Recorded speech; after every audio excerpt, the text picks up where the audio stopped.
Kərk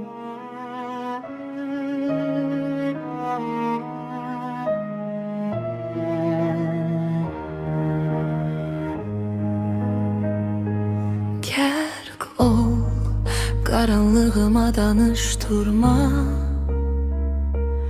Dərd ol, susan dodağı danışdırma. Gəl gir, buz tutan soyuq qəlbə. Amma ki donmuş ürəyimi alışdırma. Sakit ol, güneş yatır, ay qəzəblənə.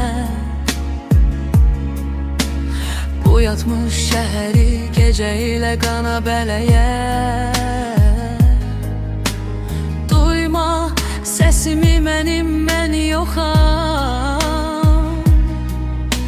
Çarmığam, palçığam, uzaqlaş məndən. Gülüşünü sil, unuda bilsən unut hərdən. Qara dünyada zəhər içirəm, gəl qonaq ol. Şeirlərimi kül etdim, bir otaq ol. Sağ ol, gedirəm gecə ilə uzaqlara. Əlvida deyiləcə uzaqdan qucaqlama.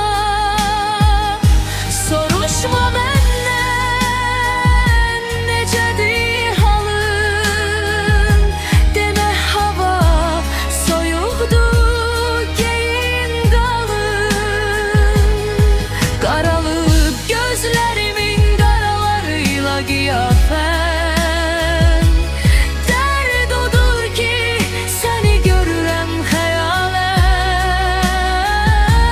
Səndədir o dağları bağ edən nazlı sərafət. Sevmə məni, yazıq etmə özünü ey afət.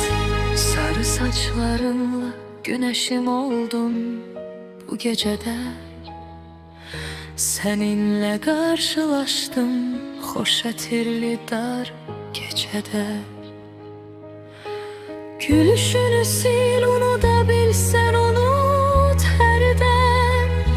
Qara dünyada zəhər içirəm, gəl qonaq ol. Şeirlərimi küləndim, bir otaq ol. Sağ ol, gedirəm gecə ilə uzaqlara. Əlvida deyiləcə uzaqdan qucaqlama. Sarı saçlarınla güneşim oldun bu gecədə. Seninle karşılaştım hoş ətirli dar küçədə.